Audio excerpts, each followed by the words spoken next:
Hello again, my friends, and you are my friends, and welcome to Talking Town. I'm your host, The Gov. Looking forward to discussing the Leicester reaction and looking ahead to QPR.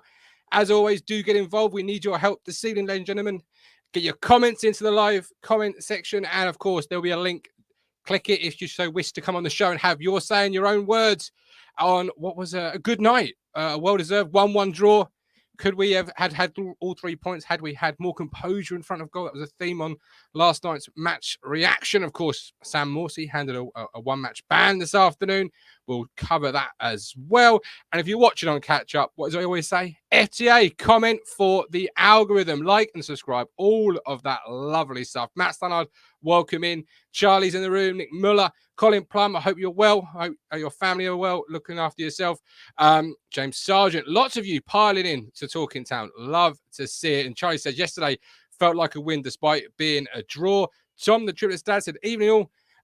Merry Christmas to you, Tom. Hope you're well. Right, let's get cracking on with the show. I'm joined by Rich and I'm joined by Matt. Merry Christmas to you both. Belated Merry Christmas. Merry Christmas. How are we all? You're shoveling the peanuts down and the Coca-Cola. It must be a Christmas time. Cheeselets and twiglets. Cheeselets and twiglets. Cheeselets and twiglets. Get them in. Does anyone actually like twiglets? Like, they always come out at Christmas. I've not had twiglets for years. I used to like them, though. Leave your hands messy, Matt. They got like a Marmite feel to them, haven't they? Yeah, From memory? yeah. Do you like Marmite? Yeah, I do, Hate yeah. Marmite. Yeah, Hate I love Marmite. it. Love it. Love it. Yeah. Love it or hate it. Not for me. Not for me. But what was for me was that 1-1 draw last night. Get it right. What a Rich, you were there. You were buzzing when you left the stadium. You've had what? I don't know how much sleep you've had, because I can't say you've probably gone. Question for you two and people in the chat. So go on. Ticking towards full time, and it looked like Town were going to suffer back-to-back defeats under Kieran McKenna for the first time. Okay. Captain Fantastic to the rescue. So, when was the last time Town suffered back-to-back defeats? And it was over 2 years ago. It's got to be around the Demolition Man era, isn't it? So one game's got to be Northampton. No, we're fast forwarding. Oh, we're fast forwarding. Yeah, not Northampton. It's in the season when we return to stadiums. Bolton November Bolton 21, Matt. Oh Christ, we're getting towards One of them, Sunderland away, 2-0. I haven't got a clue. the 2-0. And then on the Tuesday night, Rotherham United at home, 2-0. Oh, the 2-0. That KJ got himself sent off. Got sent off in on Sky. No, the Sunderland. No, that was COVID, wasn't it, at home? Oh yeah, that was the home game. Yeah. Oh yeah. So I'm sure someone else got sent off. So it's looking like, obviously, it was looking like when it was going to be the first back-to-back defeats, and then Sam Morsy to the rescue. You're leaving the ground. Look, it was a very, very, the reaction. It was like a winner. I mean, and it was really good last night, because you get some games, guys, where you tick into full time. Quite a lot of people are leaving. You're thinking, we're not going to score today. Not a lot of people left last night. They stuck by them, and they kept going, didn't they? And I think, look, it was fully rewarded in the end. It's a bit of luck. We'll probably talk about. I think we had more than a couple of slices of luck throughout the game last night. Well, come on, if that's at our end, Gov's calling that a penalty all day long. Because that's for us. Anything for us is a penalty. But you have to look at it. You have to look at it. A lot of people come in here and they bemoan the referees. But come on, we got two massive slices of luck with him. Marcus Arnott was lucky he didn't get second yellow. Agree with that. 100% agree with that. Yeah, definitely. Definitely agree with that. In what was a real rash of yellow cards at the time, Matt, because it was suddenly the cards were coming out, and Harness makes the foul, and then he's got 2 fouls after that. Is he a bit fortunate to be on the pitch still? I don't give a bollocks if we were lucky or not. Did you see that own goal on Saturday? We deserve some luck. God damn it. I don't care, me. I don't care. 1-1 Morsy, the double deflection. I love it. But Harness did, he was walking a tightrope there. But, the referee deemed them not to be yellow cards. You got to go with the flow these days with these refs. If he ain't giving it, don't moan about it, is what I'm saying.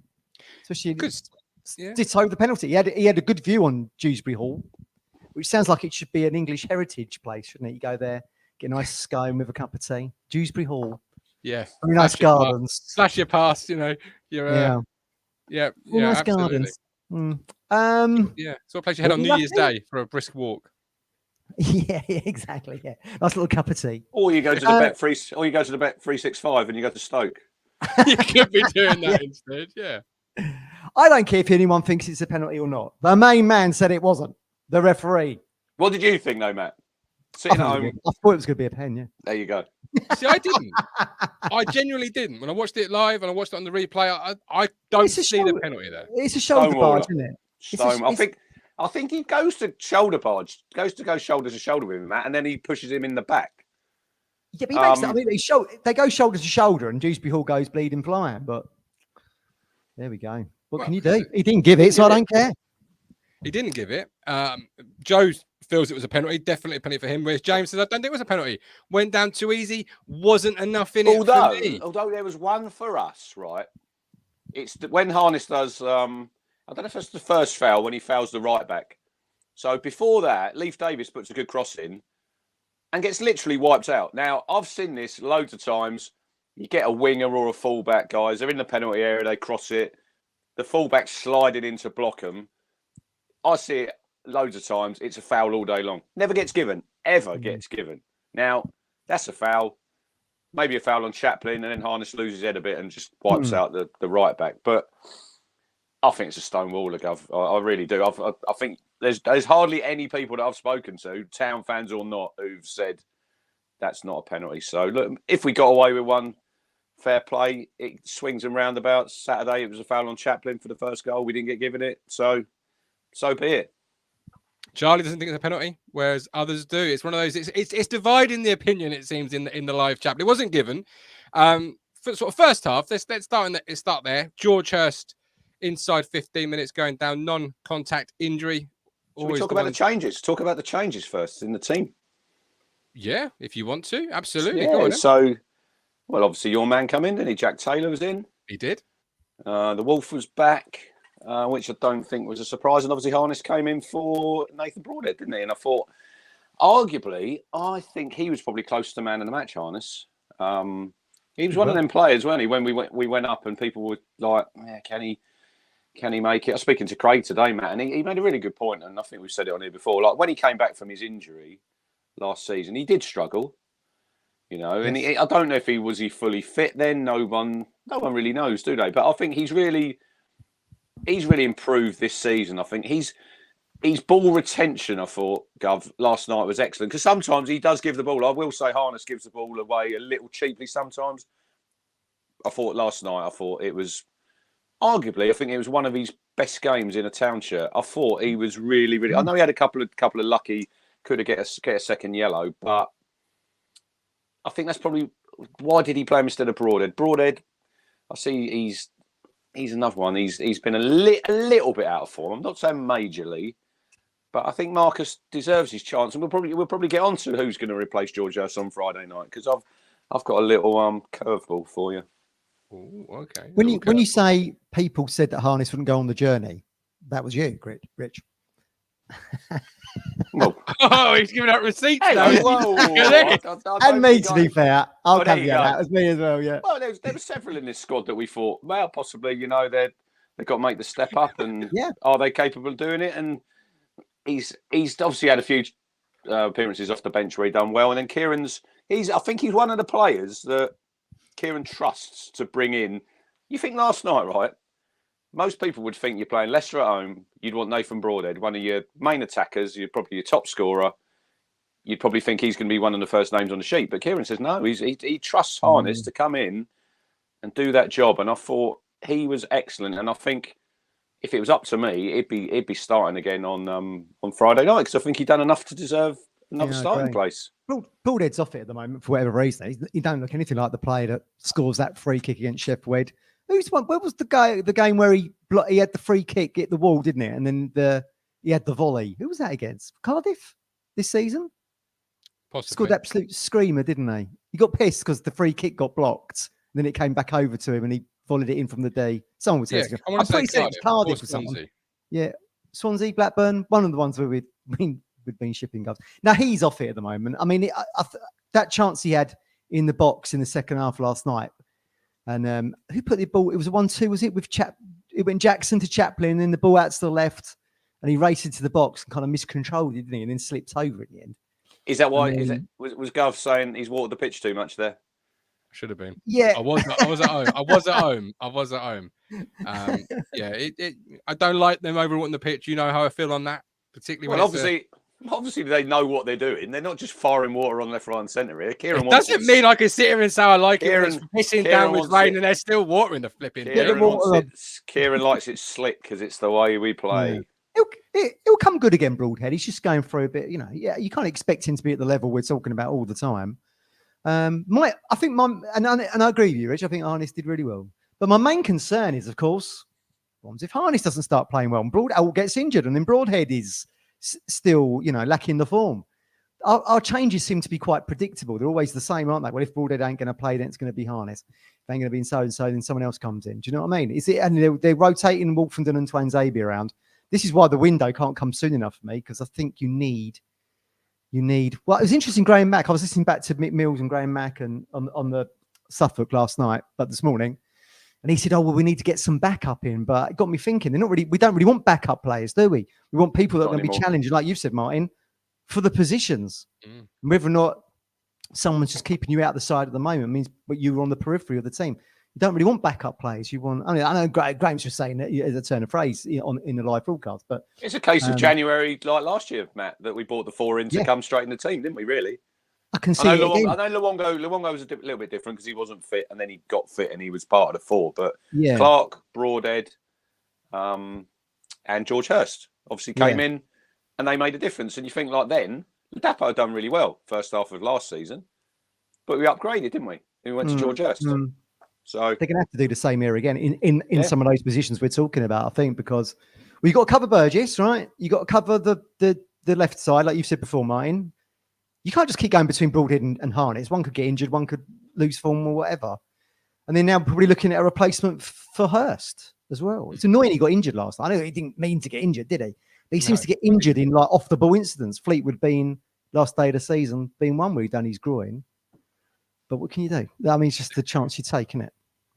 Yeah, and it's a non-contact injury, so it's not even like he's gone for a 50-50 and come off worse. It's a turn gone wrong, and they're always the worst. That was Wolfie's only mistake, because it was a pretty poor ball, and he was stretching for it, wasn't it, Hirst? Yeah, and he slipped. He was stretching, yeah. I mean, think at the time, I watched it back today, Matt, and you think at the time weren't sure what it was, and then Sky, because obviously you see it, you're watching at home. They had like a slow-mo, didn't they, when he ran back on the pitch? Yeah, 3 steps. 3 steps, and it was like someone in the crowd had shot him in the back of the leg. Sniped him. Yeah. Down he went. There's nothing worse than them showing that caption of his goals, assists, and in games where he's got goals and assists, you suddenly think, shit, we're in trouble here a little bit. He's going to be a big miss. There's no doubt about it. He's going to be a big miss for us. Yeah. We say every week what a pivotal player he is. Hopefully, it won't be as bad as what we all think. I mean, there's no news out of it yet, is there? He's going to have a scan. We'll just have to wait and see. Have to wait and see on it. Dodgy hamstrings. Could be out for a month minimum. Could be a while. It could be a while. Fingers crossed. It's good news. It's positive news. We are going to miss him. He's a big player and a big part of how we play. And you sort of saw that in the game. The drop off from a hold up player like Hirst to a pace player like KJ. He done well, Caden. I think. Do you feel? What was everyone expecting the depot to come on? But then he comes on, everyone goes, oh, he wasn't busting his balls to get to the defence or moving across the pitch. It had to be Caden. There's no other option. If you're going to have someone to keep pressing the Leicester backline, ain't going to be Freddie, is it? We've had countless people come on as contributors this season and gone, oh, well, he's not working hard enough. His body language is not very good. It was always going to be Caden all day, wasn't it? Or you stick Connor up there and you bring someone else into the 10. At least you know you're going to get a shift from Connor. Freddie don't give you the shift, unfortunately. It's what everyone keeps saying on this show. No, but when Caden, I love me some Caden. I think he's a great guy, and he's got bags of pace. But you wouldn't go on. Yeah, I want an upgrade. I want an upgrade on both of them. I don't disagree. On both of them. We are where we are. The development of the football club has now come to the point where you need to be looking at players that are going to take you up to the next level. Yeah. Agreed. because Yeah. we're in a fantastic position. And Harness and Broadhead are very similar, which is why I was always looking to upgrade that left side. I want pace and another added element of pace off the bench, maybe, and if it's particularly in games like yesterday where you could have got in behind late on. I mean, Leeds had pace for days. We saw that, and we saw what pace can do to you. It always hurts teams. But Luke Wolfenden, you mentioned him, Rich. I've said for previous weeks, he should never be taken out of the team. But head and shoulders for me this season, our best defender. And I'm not having the body language excuses that people keep saying, oh, but he's slow on the ball. Don't care. He's good on the ball, and he reads the game really well. And last night he was excellent throughout. Yeah, look, I don't know if it's a case of obviously Kieran wanted to introduce Axel to the team, and he's got to get him minutes. And the worrying thing there with Axel, Matt, is it seems he's only capable of playing one game a week at the minute. Well, soon, in about 3 games' time, Burgess is off. He's cheerio. So, Axel, you better be fit. I think George Evanson will be utilised as well. I think that a lot of people might disagree with me. Unless you don't bring anyone else in, I think Fridge he'll be part of that 3. But yeah, Wolfenden last night, I thought he was really good. Like I said, I think the only mistake he made, Gov, was that the pass to Hirst. Other than that, I think he was like near perfect. Daka didn't really get much out of him. And I looked at the stats. They didn't have a shot on target second half, Leicester. So yeah. What Wolfie? Look, I know you said, Matt, when you said about him at West Brom when he was leaning on the wall and he looks that's Luke Wolfenden. I'm afraid you're not going to change him. That's how he is. And people might say sometimes he needs a little bit of a rocket. Yeah, maybe he does, because I think Paul Lambert referenced that, didn't he, when he was the manager? Said he was laid back. But look, Wolfenden, I think now, he's going to be playing. And look, and Cameron Burgess goes away, and I think Burgess has done really well. But he might not get his place back when he comes. Because we're hoping if Axel comes in or Fridge comes in, or if we do make a signing, we hope whoever's playing plays really well, and then that gives Kieran a headache when Burgess comes back. Yeah, that's what we want. We want whoever steps in to step up to the plate now, because we're in a position that nobody thought we were going to be in, second in the league, and it's really important whoever comes in. And it'll be interesting. Axel and Fridge, they obviously haven't played together yet. I'm not Axel. Well, Axel and Fridge haven't played together, and Axel and Luke Wolfenden, because it's like you said, Martin. It's always Wolfenden who's the one who seems to sort of a little bit be the. I'm not saying be the fall guy, but he's the one who steps out the side. So without explanation either. Never explained. Kieran doesn't have to explain it. He's the manager. He makes the decisions. He doesn't have to explain it. The media should be asking him, by the way, why do you keep rotating them around? I don't agree with that. He's just arresting somebody. They don't have to ask him that. Martin, can you imagine in American sports if players got rested? The media not asking them where they are. It's ludicrous. Well, no, but there's a different level of accountability in English football, soccer, than there is American football. American football, you have to have an injury report. You have to, because there's a lot of different nuances with American football. With English football, manager is king, and he doesn't have to explain himself. Doesn't have to come out and say anything. Well, let me tell you, if I was editor of the East Anglian sports section, I'd be bloody asking. That's the first question. That'd be the first question I'd be asking. Thank the Lord you're not, though. Let's be honest. We're all sitting at home collectively breathing.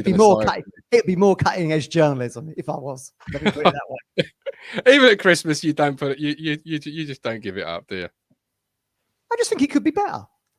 We're discussing it now. Therefore, it's of interest to the fans. I'd like to know. Rich mentions about players coming in and taking it at both hands. I think every fan in the world, not in the world, but certainly every Ipswich Town fan would be, delighted if Burgess comes back from international duty, you can't get in the team, because it means somebody has stepped up and you're doing really well. And it isn't a case of, when's he coming back? When's is it next week? Why can't he be back now? One player that took that opportunity was Hladky. Christian Walton getting his injury, Hladky being the guy on the sidelines, coming in, taking it, and not giving the shirt back. But there seems to be a running theme, I find, that every time Hladky makes a mistake or as a question mark, we see the social media posts, we see the comments in the chat, bring Walton back, get Walton back. Obviously, Hladky last night, first goal. Mark Schwarzer in the Sky studio went on a bit of a show and tell demonstration at halftime about foot positioning and hand placement. How did you see the first goal from your comfortable Chelmsford manor, first of all, Matt? Was it Hladky anyway in fault? And what do you say to the fans about this Walton, Hladky, Walton debate. Reminds me of that Harry Hill thing. We used to go stalactites, stalagmites, whatever. Do you remember that? I do. Lude, anyone who thinks Walton's coming back in the team needs your head read. Now, Rich said he was coming back in the team because he was number one. Even he's changed his tune. Yeah, Walton, as I think Lewis has put it in the chat now. He thrown me under the bus. Watch that bastard. Lord. Every time you climb out from under it, he throws you under it again. You've changed your tune, haven't you? Look, Walton does not play the style that McKenna wants to with how we've been doing this year. He ain't going to change the keeper unless he gets injured or suspended, which you did say, Rich. That ain't going to happen because Walton hasn't got the feet like Hladky has to get the ball moving, to play just round the centre circle. And you know, do you remember the great touch he had against Borough when he just cushioned the ball down and got it back into play? And Walton doesn't do it. I called him 2-touch last season. He always needs 2 touches minimum. So he ain't going to come back in. Don't be surprised if he's to leave at some point. Hey, I mean, if Hladky signs this new contract, he's going to be number one. Well, that's quite an interesting segue there where Matt says about the new contract, because obviously it broke today, didn't it? About there's rumours that Celtic are interested. He's obviously in the last 6 months, Gov, of his contract. Well, he will be from the 1st of January, and that's when he can talk to other clubs. You said this probably a month, at least 6 weeks ago, didn't you, about securing his future? I'm surprised they haven't. I know when you look at his age, he's 33 now. So what would they offer him? A year? 18 months? Maybe he wants a bit more. You don't know. Look, the first goal last night.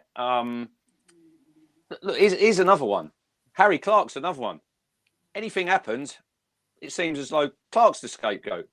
Because you look at the goal last night, and from Leicester's point of view, Matt, it's a good goal. It's a really good goal. It's not Harry Clark's. It's not Harry Clark's fault. Cameron Burgess steps out when he doesn't need to. Yeah, he's got caught there, and then that's Clark across, isn't it? Clark has to come across, and this is how we play. This is how we play anyway, Gov. You know, sometimes with Leaf so far up the pitch, Clark has to tuck round on that right-hand side. You know, that's just how we play. But to leave Mavrididi like that, acres. But he's had to come in. He's had to come in. That's just. It was poor. Look, it was a poor goal to give away. Kieran McKenna should have saved it. Kieran's the coach. Kieran's the coach, so he obviously knows, and he wants Clark to do that. You know, because he keeps playing him. So, I bet he didn't win in that. I bet he didn't win in that central to leave Mavrididi in this space. I bet that was part of the game plan. Does he get out to him quick enough for you, Rich? Because that's more the question I've got. Possibly not. Goal. Does he get out to him quick enough? But I think Hladky should save the goal. When I've seen it back at the time, I thought, great goal. When I've seen it back, he is too far over to his right hand post as he's looking left where I was, and if he probably takes a step to the left and then a step to the right. Oh no! You know, he takes a step. Come on, Gov, you could have sung the. Don't start singing Feliz Navidad again. I've had that in my mind. The last couple of days. I just corpse live on the internet. I didn't know what to say. I think if he does have a step to his left, I think he's probably giving himself more of a chance of saving. I'm not saying he's going to save it because he's not actually put it in the top corner, has he? No, he hasn't. So it's a good goal. It's a good goal. But then if you fast forward a little bit after that, Hladky's done a really good save. Not long after that, as a one-on-one, I think was it maybe Daka? He goes through and he comes out, spreads himself well. Saves with his body, yeah. So yeah, it was a good save. And there was a really good piece of play. Second half, down. He was right on the byline. Quite late in the game, Matt. And he's put under pressure. He plays a lovely ball out to the left. It's just, I just think it's absolute nonsense talk. I think it's nonsense talk to bring. Why would you suddenly rip up everything that you've done in the first 24 games? And I hold my hands up. When Walton got injured, I thought, Hladky, I don't know if he'll be good enough. I honestly said that at the time. But if you're looking now, arguably, Martin, he's up there with our player of the year. He really is. You know, I think he's been absolutely fantastic. And look, whenever there's a goal scored, there's probably someone's at fault. But it doesn't mean you're suddenly going to bin your goalkeeper off. You know? Yeah. Walton will play against Wimbledon. Like I said, other than that, unless Hladky gets injured or suspended, Walton doesn't play this season. I don't see it. So there's more chance of Walton leaving than there is playing games, I think. That's what I was kind of asking you, or heading to the question. Having seen what Hladky's brought to the football team in the way he plays, is the question now becoming apparent of if Hladky was to ever leave, is Walton the immediate step in, or are you looking to bring in a goalkeeper who can play the Hladky style? Because that's modern football, right? Does that go on what league you're in? Well, you're in the Championship. You will be next year regardless. As in, like, you're not getting relegated. So you're either going to be in the Premier League or the Championship. One or the other. Both very similar. I think we need a new goalkeeper if he went up anyway. Okay. All right. I think we would. Hladky's done really well in this league. Would he be good enough for the Premier League? He'd probably get a chance to start with. But got another opportunity, I think. I don't know. But get there first. Look, let's not bin off Christian Walton. He's a really good goalkeeper. He's a really good goalkeeper. Nobody's questioning how good of a goalkeeper. He's a really good goalkeeper. In the it's just not. Just doesn't seem to fit what's happening at the moment. Is what we're saying. Is he good enough with his feet? From what Hladky's brought another dimension to this team. I think Walton had improved. I think he had improved with his feet, but you're playing at a different level now. You're playing against better players. I don't know. Well, look, Will Walton, he might get that chance. Hladky might get injured. I wouldn't loan him out. I wouldn't be loaning Christian Walton out. No way. No. You know, he might not be. He's obviously not happy, Matt, that he's not playing. No, you wouldn't but be. I think you're just gonna like you said, Gov, and we said it before. You just got to bide your time. And when that chance comes, you have to accept it with both hands, you know, because that's football. Hladky could get injured around Tesco's tomorrow, like Ian Marshall when he got ran by a trolley, Matt. He could do. Something like that could happen. Probably Martin after he's been to Stowmarket Osteopaths. And Christian Walton's back in. And whenever that opportunity comes, he's just got to take it. Yeah. Yeah. Well, I would if I don't begrudge Hladky's agent talking to Celtic, whoever. He spent most of his career. He come here as a first choice. Then Morton come in. He spent most of his town career on the bench, and now he's got this second chance, like you say, Rich, and he's played fantastic. Probably player of the year. I totally agree with it. I wouldn't begrudge him going to Celtic, play Champions League. He's in the twilight of his career, isn't he? He's not far off 34, I don't think. Well, yeah, but also without the new contract, it's not just Scotland. It's obviously everywhere but England. So you know, his home country. If he wants to return back there to play his football in the twilight of his career, you've got the whole of Europe. Like that, there's literally. That's why I've always thought this is the risk, because it can now open itself up to offers having played really well. On the radar, isn't he now? Do you know what I mean? And forced his way back into the national team. You know, we know how international teams work with that. Some managers like players at different levels of European football, etc., etc. So, you know, we're hoping it gets done soon, but we just don't know, do we? You say from January the 1st, then he can talk to. I believe so. Yeah, if you're in the last 6 months of your contract, that's when you can. Yeah. You can speak to other clubs. He could sign a pre-contract, then, couldn't he, Gov? If he wanted to. I don't think he will. His agent said that he wants to play in the Premier League with Town, and I think obviously he'd love to play in the Premier League with Ipswich, wouldn't he? I think Ipswich will announce it this week. Belated Christmas present for everyone. Hladky signs a new deal. That's how I'd say it. Why don't he stand in daytime to ask him? Hladky signing a new deal. Fans want to know. You just want to know literally everything. Why is it Bovril not I don't know, something else? Last time I looked, it was called a newspaper. These are questions to fans. Look, if we're discussing it, fans will know the answers. Very true. Been crazy talk for me, right? Is Hladky signing a new deal? We won't answer that. Yeah. 80 question says, Stowmarket Osteopath advert. Lumi, you are correct. Matt did mention Stowmarket Osteopaths. Get yourselves down there. I go there myself for osteopath, physiotherapy.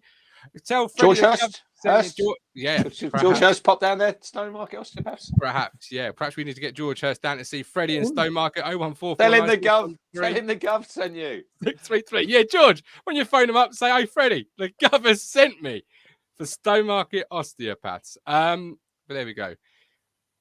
Where else do you want to go this evening before we drop a link? What else is on? Oh, you said you had a replacement for Hirst that is a bit of a curveball. What is this? Let's have the curveball. Well, yesterday, right, when Hirst went down, and you could feel it in the ground. There was a little bit of a silence. You're thinking, oh shit.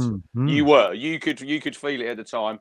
And when he went down and then he went off, and you're thinking, I'll be taking him off then. I wouldn't be hamstrings. If he's pulled it, whatever, we don't want it to get any worse. Then he comes back on and he goes down. Now, obviously, Ladapo's not flavour of the month, is he? because Freddie seems to get a few minutes here and there at the end of the game, and he came on last night. I thought he'd done all right, Matt, in them 5-6 minutes. He nearly scored, didn't he? There was a block when Amari went down the right and cut it back to him. Now, Caden come on, and I think I agree with Matt. I think he done okay. Totally different player, though, isn't he? You know, Hirst is one of them players where you can knock a long ball up to him. He can battle with a centre half. He can hold him off. He can back in. Caden can't do that. Physicality, Caden's not. No, Caden can't do that. And an interesting one last night. So just going off on one a little bit. So Leicester's squad, 121 million. Town squad. This is starting 11, Matt. 8 million. Caden Jackson was 1.6 million of that. Yes. So I wouldn't have bought Jackson on. I would have bought Nathan Broadhead on, and I would have played with a false 9. And that's what I do on Friday night. I'd drop him in there. You could interchange with Chaplin. You could interchange with Harness. Could be an option, yeah. Something just a little bit different, you know. And because I think, I don't know if Kieran will do it. He might not. Actually, if he wouldn't do that, I'd play the Dapo Friday, because I think QPR, I think, will probably sit a bit deep, and I think Freddie might get some chances around. Look, Ladapo, if you give him a chance in the 12-6 yards, we know, Matt, don't we? We see them reels at Rotherham. He could score some goals, but yeah, that's just what I would do. Just for the next couple of games, I'd play a Broadhead in there, or you could play an Amari somewhere around there. You know, you could push in the 10, and you could push Chaplin in there. Something different, like it'll be different. Jack Taylor, if Morsy was at Stoke, he'll be back at Stoke. You could play Jack Taylor maybe more centrally, Martin, in the 10, and I think you've got options there, but nobody. And we've said it before, nobody with the tools that George Hirst has got. And do you look for a like-for-like replacement in January now? Well, I think we're looking. Well, I think we're looking already. I think we're going to have to. But that's a play with that physicality is going to be difficult to. Well, my man, Kiefer Moore. I said today on Twitter. Right? That's the type of player I'd go for. If he wants to come. He's available. But then there's another one. I want players who we're signing who've been playing football. Like, say, if you go for a Stansfield, you know he's been playing week in, week out. It'll take him time to sort of get up with the sort of football we play. But at least they've been playing games. Kiefer Moore, not been playing a lot. And this is why, and I know a lot of people, Gov, will probably say, Wallentown dip into Europe. Absolutely. Yeah? Really good point. I don't think January is the time. I think you need players now who are ready to come in and play. They know the league. If you sign someone who comes from foreign shores, they might be a really good player, Matt. But it might take them 6 to 8 months to get up to speed, because you see sometimes these foreign players come over. They're really good players. You look at the lad at Man United, Hoyland. Obviously scored his first goal last night, but it's taken him time. It takes him time to adjust. So if I was going into Europe, that might be something for the summer. And you look at Mark Ashton, Gov, when he was at Bristol City, he had a really good scouting network, and he went into France, didn't he? Quite a lot. Several times. Signed some players. Was it Jeju, the centre forward, and there was others that he signed. So I think that's a route we'll go down. But I think this January I want players who, like Kiefer Moore, knows the league. I'm not saying we're going to sign him, and I know is he as mobile as Hirst, Gov? No. He's a bit older, but I think he knows the league, and I think he could score some goals, good in the air. He basically scored goals everywhere, other than in a blue shirt. Yeah, but I think he never really had a chance at Town, did he? Let's be honest. He's had a great career. I wouldn't mind him, but not as a replacement for Hirst. Like, as an option a different option maybe, but I don't see him as that, as Velcro. I don't see him as the ball sticking to him, and I don't see him as the hold-up man that Hirst brings into the party. Maybe I'm. But then you've got the link there. He's played with Burns. He's played with Broadhead for Wales, for his national team. So he knows them. I'm not saying we're going to sign him. Someone like that. Someone who's got them attributes, Gov. And I just think, we don't know how long Hirst is going to be out to start with anyway. No, but whoever's going to come in needs to be ready to go straight away. Yeah. Bang. It does take a while for players coming in from Europe or wherever to bed in. I think when Arsenal signed Henry from Juventus, I think. Didn't know what to do with him. Bugged him on the wing. Said he was useless. Following season, he was on fire. Talking of foreign shores, have you seen the Spanish league? 4th place, Barcelona. In 3rd, Atletico. Top, Real Madrid. Sitting in second, in a very similar story to Ipswich Town, the fly in the ointment of the big clubs, Girona. And he's second on goal difference, Rich. Yeah, I see they were doing really well. Barcelona are dropping. Well, I think they won the other day. They're still a little bit behind, but just interesting to see that. The underdogs. That's what we like. They've got a 37-year-old up front for them. Do you remember Stuani? Used to play for Middlesbrough. Was he Middlesbrough? Yeah. Stuani? Still playing. He's scoring the goals. 37. There you go. We don't need a 37-year-old. I don't think we're going to go for 30. Then we go 37-year-old. We could have had Billy Sharp on a free transfer. You know, he gets a hole. Gone to Hull. But even if we do sign Jay Stansfield, he's not going to replace Hirst, though, is he? Again, he's more like a Caden Jackson. He hasn't got the Hirst attributes, is he? Well, he's gives you the run. They give you the run. Ability at this level, though. He's done well for Birmingham in a poor Birmingham side. It's whether I suppose the flip of the coin is: do you want someone to come in like Caden did last night, who hasn't got the physicality but will give you the running and compress everybody? What the beauty of Hirst is, of course, is he'll do the running all day, which is why he don't last 90 minutes, and he's in the ear hole of the centre halves, and that's where he's got that kind of unique thing really that no one else really brings. And I still feel sorry for Ladapo, really. I think he had a good, like you said before, Rich, he had a good season with us last year after people wrote him off.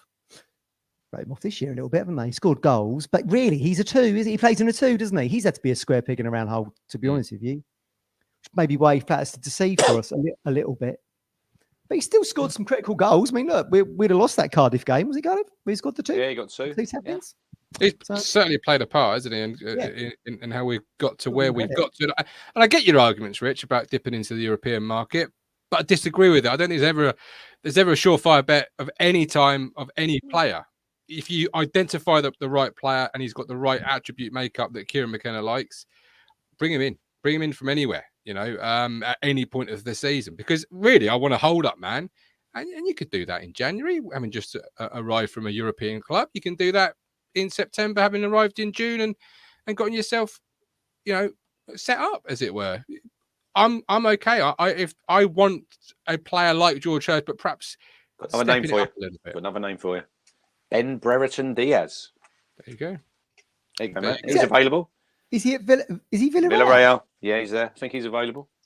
Doing a lot of Liga chat tonight. They're mid-table at the moment. Get my man in. Big Smith from Sheffield Wednesday. Big unit. Donkey. Get him in. Absolute He'll throw a few elbows. Colby Bishop. Colby Bishop. That's a shout. I mean, be a shout. Banya's been busy sending town. Apparently he's on the town WhatsApp, one of the WhatsApp groups now. Exactly. Yeah. If we're going down, Kiefer Moore route, let's go down the Banya route, Well, we won't be recalling Gassana Hadmi, Matt, because he's out for 10 weeks. Out for 10 weeks. Hadn't he scored 5 in 5, Elliot was saying? Yeah, he's getting a few goals. He's got a few penalties, isn't he, for Cambridge, but he's got a foot injury. That's a bit. He got a foot injury when he was at Town, when he hadn't been there long. That's right. Got that foot injury, but yeah. Get well soon, the Gas man. Get in. It's a shame we could have got him back. He scored against Buxton. Obviously, I was thinking more of a shame that obviously he's injured, that it sort of hampers his transfer value and that we couldn't sell him in January. Yeah. Do you want to see one of my Christmas presents? Yeah. Well, we didn't say yes. We didn't say yes, but he's going to show us anyway. Look at that. The orange kit. I'm going to wear that Friday. The Satsuma. In the Greyhound. Yeah. Good for you. Merry Christmas. Who bought you that? Me mum. Bless her. Bless. Thomas Wolsey. That's where we want to go Friday. Oh, you liked it there, didn't you? That's a very good pub. And who did I meet in there? Christopher Kiwamya, my lord. Kiwamya. The boys had no idea. Who is this player? Never heard of him, Dad. What? This is Chris Kiwamya. So I showed him some footage of Kiwamya scoring, and there was a goal against Newcastle at the North Stand match. You remember that, the 3-2 game? And he runs across to the West Stand. Exciting. And he still looks in quite good nick. He's 54. Wow. Love Kiwamya. You're going to have to start giving your kids when you're coming down the motorway, getting ready for the game, some lessons on Ipswich history. Kiwamya. Today's class, Kiwamya.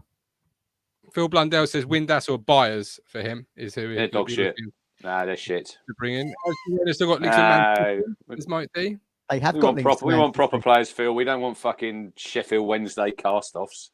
Girona are owned by the part of the group that owns Manchester City. Shankland. Do you know a lot about him, Matt? Good player, Lawrence Shankland. Now, whether or not he brings you the physicality, I don't know, but he scored a lot of goals in Scotland. He made his name at Ayr, and then I think he went Dundee United, And I think he went to Belgium, didn't do very well then. Now he's at Hearts. He's a player I've always followed. I think he's really good, but whether or not he's championship quality, I don't know. But he's played for Scotland internationally. Don't know. Time will tell. Anywhere else before we bring in our first link clicker? So Town last night, Town top of the points, taking points from behind, aren't we, Matt? So, yes, that came up as no one commented on my look. No one commented on my header. Samter claws a precious point. Get that? Samter. That's good. You could be a. And I like your one. Double deflection delight. I mean, we had some rough luck last season with fucking deflections against Plymouth and Fleetwood. What a beautiful goal that was, Gov, wasn't it? Double deflection. The double deflection. But I don't think Morsy will get. Morsy won't get the goal, will he? Well, what's the original shot on target? Well, they've actually given it to Vestergaard, but I suppose that will go. Will that go to the dubious goals panel, Matt? No such thing. It's a myth. It's down to the club secretary. But I think it'll be down as an own goal because I think they'll say it was a double deflected shot. Who cares? Even though the first shot's on target. Yeah. Don't know. We'll give it to Morsy. Shout out Mari. A shout out Mari as well for that goal because he takes a quick throw in there. He does quite well. He's not standing on his heels. But look, if you don't shoot, Gov, you don't score. Do we want to quickly touch on the Morsy ban? Yeah, let's go. Let's obviously, because it's important. Obviously, Morsy is missing Friday's game, not because he got a booking yet last night, because he's. What's gone down there? What has happened after the game? Well, you can only presume that because he got that late yellow, didn't he, at the Riverside? Kicking the ball away. Kicking the ball away. At 2-0. So we can only presume that there's been an exchange of words in the tunnel area. Exchange of views. Has he been given a second yellow? No. I don't think so. So what's happened is. But why? What? But surely, if he used abusive language to the referee, how long after the game is the referee still? Is it 2 hours? Because he can book someone in the car park after the game if he's getting stick. But is Phil coming on? I'm not sure about that. No, Phil. If Phil does come on, he can tell us because he's obviously he's reffed at a decent level. But surely, if he's given the ref some fruity language in the tunnel, it's a second yellow and it's updated to a red card. But Town are not saying, are they? They've taken the punishment, they've taken the fine. Yeah. Sam just serves the ban, and no one knows what's going on. That is an option. I just think probably the most likely thing is it's been mentioned after 5-time whistle in the tunnel area. And he's mentioned it in his referee's report, and that's been filed to the Football League and the FA and the PGMO. It's been flagged up at the FA. But it's a bit weird that it's taken so long to come out, unless the Christmas break, of course. I was quite happy that he could have missed the Norwich game. Everyone was shitting themselves about Morsy missing. Yeah. Oh, we can't have him against Norwich. Well, he's navigated what? How many games, Phil. Gov? Get him on. Let's ask him. Come on, Phil. Phil would have his cards in the car park, wouldn't you? Welcome to referee's corner. I wouldn't have him in the car park. I wouldn't have left him in the change room. I'd make sure I'd have him on me. Yellow card in me right pocket, red card in me left pocket, and I couldn't care less what the FA says. Having the red card in your top pocket, because I used to hate that. You have to try and unbutton. You look absolutely stupid trying to get your red card out. Careful. Tugging at your jersey. Don't have it in your pocket and drop it on the floor and then search around for 43 minutes looking for it. Right. So what do you think's gone on, Phil? What do you think's gone on? Right. I've got no idea what's gone on or what's said or what he's done or what he's not done or what the referee should have done. As far as I'm concerned, my understanding of how the referee should apply penalising infringements with yellow or red card offences is they can only be shown to a player or manager within the playing vicinity. But I don't regard the tunnel or the changing room as being within the playing vicinity. To cut it short, it's within the field of play. The boundary. He can still get booked in the tunnel. You can still get booked in the tunnel. I'm not sure. I'm not sure. I'm clear on that. But the thing is, though, if he has gotten that second yellow, Phil, he would have missed the next game anyway because it would have been a red. He misses either Watford on the Tuesday or it would have been Norwich on the Saturday. Which is what I was saying to you on WhatsApp this afternoon. Yeah, it's just a strange one. We're never going to find out because the club are not going to publish what's happened. But he should know better. I think he should know better. He's the captain. and I think he's a bit of an idiot, if I'm honest. That's just my view. Matt, what's your view? Well, it's part. Yeah, I do kind of agree with that, but I don't think Sam Morsy is the same player if you were to take that attribute away from him. Agreed. Because do remember he come on a red card anyway. He was suspended when we signed him, so he's always had that in his game, hasn't he? And just remember them Paul Cook comments when he said after they got walloped by Bolton, we will have no games like this when Sam Morsy come in, and we're all thinking, blimey, this guy must be good. Well, he is. He's very good, Phil. Yeah. Well, thank God he didn't get banned for the Watford game, Phil, because he obviously scores the winner, doesn't he? So yeah. I mean, so just briefly talking about last minute goals last season. Boy, did we have some misluck last season with that. I mean, you took the words right out of my mouth with that one. That was really nice to see last night. I mean, my mate Trigg, Gov knows who Trigg is. He sits right in front of John Walker and his wife at the football in the Sir Alf Ramsey level, right at the back. It's row Z or row Just W. right in front of the corporate. Yeah, that's right. And Trigg didn't have his son at the ground yesterday because it was a bit late for him because he's only about 5 or 6 years old. So he had a spare seat next to him. I sat there in the second half, and me and John were going back and forth with what he should have done, who he should have passed it to. John has heart attacks with the style of play because we play out from the back, because we play a certain way out from the back. I call it McKenna ball. John hates it. He has heart attacks whenever we're passing across the goal area. he hates it. Has heart attack. I absolutely love it. But you let a lot in 45 minutes, Phil, didn't you? Well, I didn't know. Name terms, Phil. You're on first name terms. I see a video of Walkie. I think it was on the socials a couple of weeks ago, Phil. Literally, when the game's on, he is fucking like a fan, isn't he? He is up. Oh, yeah. Trust me, he's kicking every ball, isn't That's he? right, yeah. Brilliant. Love it. Love that. Walkie, ledge. Yeah, love that. No, yeah, he really is. When I was in the corporate on the both occasions, obviously he was there as the corporate liaison, if you like. Oh yeah, he kicks every ball. He lives and breathes it. It's great to see. He's still doing that role. That's the role that he's doing for the club. Mm-hmm. He's always suited and booted. But yeah, I mean, he hates McKenna ball. I love it. What else did you glean from last night, Phil? Before I let you go and bring in Leanne, because Mike the fisherman has done this twice to me now. Appeared on the bottom of my screen. It's because it's me. It's because of me. He doesn't like me. He just sort of and then disappeared on me. It just disappeared. Clearly, he's gone back to study more. I think. Look, we need at least 2, goal scoring players in January. I think the Stansford deal is pretty much almost there. Hands up. I think that we'll sign him.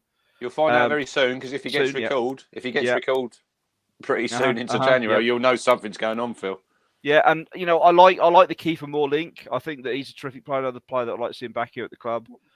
Link or just Rich? Well, I don't know, speculation or whatever. I said Adam Webster the other day. Good shout as well, but I think he's injured, Webster. Yeah, I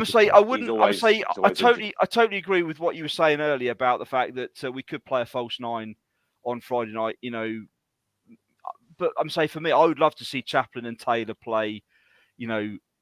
Could play 2 or 3 number 10s alongside Broadhead. That would be fabulous. With no number 9, we could play a 4-2-4 whatever. On Friday night, and it wouldn't make too much of a difference. And also, Crunch, did you have a look upstairs in the Thomas Wolsey last night? Did you go up? Yeah, it's nice up there. It's nice up there, isn't it? Yeah. It's got chairs in there. They've got 2 dartboards. Yeah, really good pub. Ye oldie pub. Yeah. You two being endorsed by them or something. Been waxing lyrical. No, great pub. Just liked it, yeah. Mike Wood's endorsed, by the way. Is the Thomas What's this meet up tomorrow? You mentioned this Friday. meet up? Friday, Talking Town. Well, I'll let you know, Phil. What's happening? Where are we going? What time is that? What time's that? What time, Matt, are you getting into town? Don't know. Mike comes up with these things. Probably 5-ish. Who's driving? That's a bit late. We're going to drive to Witham. We're going to drive to Witham and get the train up from there because Chelmsford's I see a little accident. You know the roundabout there, Phil, as you walk down to the Wolsey. We're just walking down the road, Matt. It's near the quay. And there's these 2 cars come around. It goes into 2 lanes, and one's just got a little bit over, and you hear the crunch. But they did pull over. Luckily, did pull over. The crunching of it's metal. over. I've All got right, Phil, some. on. Oh well. No, go on. Oh, wait, Go on. Phil. No, I go was on. going to say, well, Phil's here. I've got some stats here, Phil. Mm-hmm. I was interested Look, to we're know. going to win Friday night. Look, I'm going to say, I know we don't have a number 9. I don't know. We don't have Morsy on Friday night, but we're going to win. Couldn't care less. Couldn't really even be bothered to talk about Queen's Park Rangers as far as I'm concerned. Yeah. That's a 3 points all over. Oh, God. God. Sinclair Armstrong. On the bench. It's not been playing. Not been playing. I was He's on the bench. interested to know. I was interested to see how Burnley, obviously, got promoted with 101 points, were doing at this point last season. So they were sitting top after 24 games with 50 points. So we'd be above them right now. In second place was Sheffield United with 47. So we're well clear of them. Sheffield United don't actually even get to 60 points until the start of February. So we've got a nice jump on them. I feel like if we can they finished on 90 something, didn't they? So I feel like if we can keep pace with them, we're going to do all right. And in Blackburn in third, 39 points. Look how you said, Martin, didn't you? Just our bloody luck this season. The top 4 are all on the periphery of 50. We're going 2.29 points a game back. We're on for 105. Yep. It's really good. And the last 6 games, we've taken 11 points from 18. When everyone said, "Oh, this is a nightmare run," Just pretty briefly talking about Burnley and what they did last season. You know, you can't help but notice that we're actually playing in a very similar style to what Burnley are and what they're doing in the Premier League at the moment. They're struggling. Well, really my quite friends, badly. one of my mates is a Burnley fan. He said they've not recruited very well. They brought in about 19, 20 players. And he said, and they missed that Nathan Teller was instrumental for them last season. He went back to Southampton, didn't he? Started the season there, then went to Bayer Leverkusen. Should have pushed the boat out for him. And that Ian Matson was their right back, I think, and he stayed at Chelsea. So like I say, look at Forest. They went absolutely ballistic in the transfer market. Spent well over £100 million when they went up, and it's paid off for them. It's not job, mine, but they're sitting 4th bottom, well 5th bottom. Brilliant. Yeah, but I'm saying really gets you a lot, doesn't it? They did stay up. Yeah. I'm saying the points to the game ratio is actually okay as far as I'm concerned. But we would have to spend, I think, at least £50 million in the summer if we went up. I think to have a stand a chance. Well, but then you look at Luton. Luton haven't spent millions. They've been really wise. They've got Ross Bartley in, Matt. They got Andros Townsend. Yep. There's players about, when Premier League experience counts. Premier League experience counts. If we go up, when we go up, we have to spend some money. But there's players out there. Top 2 or bust, mate. Top 2 or bust. I like the thinking, Phil. It's a winner's mindset. I like that. Yeah, it is a winner's mindset. Phil, we appreciate you coming on. Thanks for sharing your pearls of wisdom. Look after yourself. Friday, Phil. All the best. We'll jump to Leando Lee. Welcome in. Hey, jump to attention, Lee. Come on. You're live on Talking.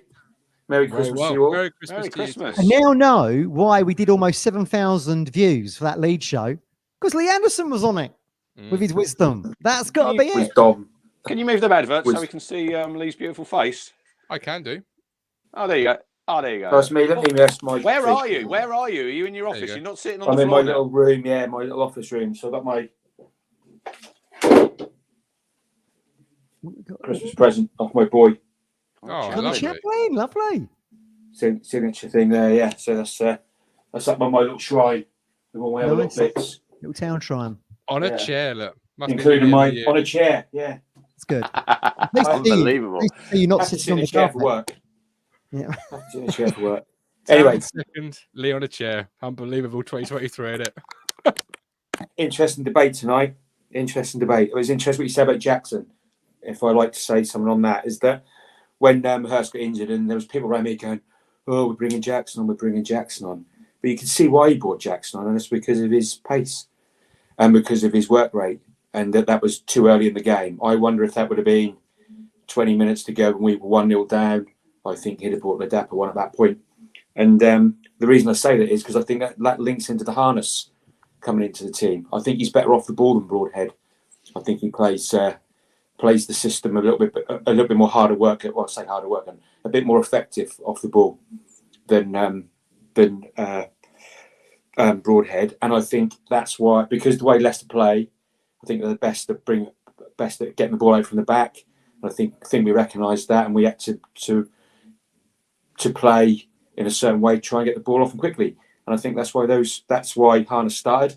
And I think we've done that several times, didn't we, Lee? We nicked the ball off them quite high up the pitch, and there was several times. It was just that little moment, that last pass, or wrong decision because we nicked some balls in some really dangerous areas. Yeah, I think that's the difference. I think that's where you listen to McKenna after the games and he talks about those final moments. That's the real. I think that's when you look at, say, Leicester, but the way Leeds have torn us apart twice, they've been so clinical in those moments, and we haven't. Yeah. And if it's just us, I don't know, but you know, those two games, they were clinical in those moments. And to be fair to Leicester, they scored a great goal. And I'm not really people blaming Hladky for that. Or I'm not so sure. The only criticism you could have is he could have been half a yard to his left a little bit more, maybe. Yeah. But goalkeepers don't get beat at the near. Don't get beat at the near. First thing you teach goalkeepers: don't get beat at your near post. So I think that's maybe harsh. But what I finish, I mean, I was behind that, up above that when that went in, and it's just a great strike. Sometimes you just have to take your hat off and just say, "Great goal." It's a really good point there because you knew what he was going to do, but he's stopping them. And if you look back in when Arjen Robben Lee was playing. He cut in from that right-hand side on his left foot so many times. Everybody knew what he was going to do. Could they stop him? No. And sometimes you just have to hold your hands up and say, look, brilliant goal. Yeah, I think so. And that brings me on to like Clark. Clark was getting some dog's abuse, wasn't he? Clark is told to come in and tuck tight. When you've got two players, you always go to the player nearest to the goal and leave the player further away from the goal. He's less dangerous. If Clark stays out wide, they just play the ball into the other guy who's come across to mark, who's sitting behind Wolfenden. And, you know, you're told to squeeze in. So I don't buy this criticism of Clark, if I'm being honest. I don't get it. You know, he's been done, but some of the best players we've played against have all been their left-sided players. So Clark has been up against it. You know, Burns plays on the right wing. There was one instance second half where they countered us, and it's not being disrespectful to Burns, but because they broke on us, and Burns was the last Ipswich player to get back across the halfway line.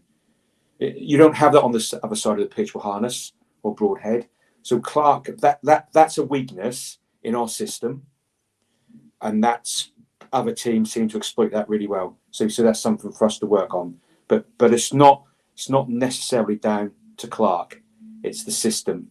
And he made a couple of really crucial tackles after that first goal. He did up your end. He did up your end first. He did, right in front of me. Yeah, he made some really, really telling tackles. There was one in particular. He bounced back well, I thought, Lee, because like Somerville on Saturday got absolutely torn a new one, didn't he? On a yellow as well. So he had to watch it. And then he's got Mavadidi last night. I thought he did all right last night, to be fair. But disappointing on the goal to have that space. But I see what you're saying. I don't think Burns is ever in the picture, is he, for the Mavadidi goal? No, he's sort of midway in our half. No, okay. He's nowhere. Okay, really. But I mean, Burgess. He's had a tough shift over 2 games. Sorry. You're right. I was going to say he's had a tough shift, hasn't he, over 2 games, Clark? Yeah. But of course, like you say, and Rich said earlier, Burgess gets drawn out, doesn't he, to start that move where he actually starts as impact. Yeah. I mean, there's cover behind because he knows that the players will tuck round, but it's really difficult playing fullback when you've got someone who's going to hang out wide. And we do the same to teams when Burns hangs out there, and you're stuck between where to go, and you take up a position where you try to cover both. But they just took it well, and just hats off to them. I mean, what can you say? So all that, to call Hladky, to have him out of the team is just. But we limited them pretty well, I thought, Lee. Second half, Leicester, like I said, they didn't have a shot on goal. No, this is the best team. This is the best team in the league. Yeah, it was a good bounce back after Leeds, wasn't it? It really was. And do you know what? I sat there, and it's easy to say after the game, but I'm sitting there thinking this is going to end 1-1. We are going to score. Could you just not feel it? Could you just? I know it's easy to say afterwards. Like I said, that was why there wasn't many score. In years gone past, people sort of 5-10 minutes for the end, they think, you're not going to score. There weren't many people leaving, was there, last night? No. We were going. You're thinking, you just need that little bit of luck. And look, obviously, we got a bit of luck. Well, I think we deserved it. Oh, we would. That was easy to a draw game. I mean, easy. On another day, we could have won it, but that's easy to say that. I mean, Hladky makes a good save first half at 1-0. Really good save. Spreads himself quite well after they opened us up again. And I think that might have come from Morsy getting done. Yeah. And you know what? And just you picking up on Morsy and his yellow cards and everything, and you know you've got to love the guy to bits. But there's starting to be a bit of agenda about him picking up this last yellow card. Can we just get the yellow card out of the way now and move on? Because what I'm going to say here is 3 times. So when you're playing against the top teams, he's got to play on his limit. Now, when he was in League One and he went through that whole 10 games, whatever it was, about getting a booking, he's going around there. He's the kingpin. He's the best player on that pitch in midfield against everybody he was up against. He's coming up against people as equal as him, and you've got to play on the edge. And three times he got done, and probably 2 of those I said to myself, if Morsy had only been on 5 or 6 bookings, he would have nailed one. He would have nailed one of those. There's the one on Saturday, Lee. There's the one on Saturday on the second goal when Somerville goes past Morsy, leading to the own goal from Davis. Normally, he'd just taken him out and he'd have took a guard. Yeah. But he knows, he thinks, I can't touch him. Because if I do, I'm suspended. And I agree with you. Just play your game. He's got to take it. Just play your game and take it. Take it at some point and just play. Maybe he's not. He may well tell you he's not. But I see him done 3 times where 2 of those he would have not let that happen, even if, a foul or not. So I just want to get to game 37. You've got to get to game 37 before he gets wiped out. So he's got another, he'll miss Friday's game. He's got another, 12 games there. Just pick up the card. Just get booked and then just get on with it. Yeah, move on. And we've got cover. You've got to take that you've got to take that at some point in the season. So so I think it's just becoming a bit of a, I think because he managed to do it last year, it's just become a bit of an agenda, and I don't see it. We just need to just let him play and get him booked. I think. I felt he struggled a little bit in the first half last night. Like you say, Lee, he gave the ball away, but that's because he's up against different caliber of, he's playing up against international players. I mean, Harry Winks, for example, was in that middle, wasn't he? But second half, he came into his own a little bit. And as everyone keeps saying on here, I thought Taylor did okay. But I think Morsy plays better with Luongo. I just think he does. He was driving them on, Matt, I thought, the last 20 minutes, Morsy. Yeah. I thought he was the one who got hold of the game, and he was making them runs and them little balls. But really came into the game. It's different. It is different for Jack Taylor. He's going to get another game Friday night. He needs that run of games, but I think, like we've said on here before, touch goals. It's a different role he's probably being asked to play. I thought he'd done all right last night. I didn't think... Brilliant, mate. 9 out of 10. 10 out of 10. Come on. I wouldn't say 9. Well, he brings you a goal for it because he can shoot from distance. I mean, have a go against QPR Friday. Big game for him to come into, don't forget. We're talking about Morsy being stretched, playing against those players in midfield. He's had to come in and do that after being out for several weeks. So it just shows how intense the training must be for... Great point. For a McKenna to be able to say, I've got no problem about putting new people in, same as Harness when he swaps one of the centre backs and things like that. But I mean, Harness, it was quite funny because they gave man of the match to Morsy, the sponsor, and I looked around my lad and I went, how did Morsy get that ahead of Harness? Then about a minute later, he's fired one. He's fired one round the goalkeeper. I mean, and call it what you like. I don't give a shit. I don't give a monkeys. It's gone in. Exactly, it's gone in. And you've got to shoot. If you don't buy a ticket, you don't win, do you? And he took a shot. You make your own luck. You have those shots. But I didn't see this. I didn't see the first deflection. I obviously saw the one off the head. But it reminded me of Gwion Edwards' goal against Norwich. That was a deflection, wasn't it? Yeah, but that one was going wide. I think Morsy's was on target, although I'm not sure the goalkeeper would have easily got it. But I mean, what a great! I mean, you forget about you mentioned the quick throw in, and then he beat the player. And second half, because they set off a bit more, gave Morsy a bit more space. But he was determined, and he drove, and he had that space to drive. But he turned the player really well, got past him, and hit it with his left foot. So people calling it luck and that, they can kiss my sorry ass because I don't care because he's had a shot. He's had a shot. And as for the penalty, I don't think there is a penalty anymore. I don't think they are. We've had worse than that and not given. It's a shoulder to shoulder. He's not even got the ball. by the way. He's Golly. not touched the ball. Their guy's not touched the ball. 50-50 running for the ball. But what I would say, you said the ref had a good view. If you go back and watch it again, I would say the Wolfie blocks the view.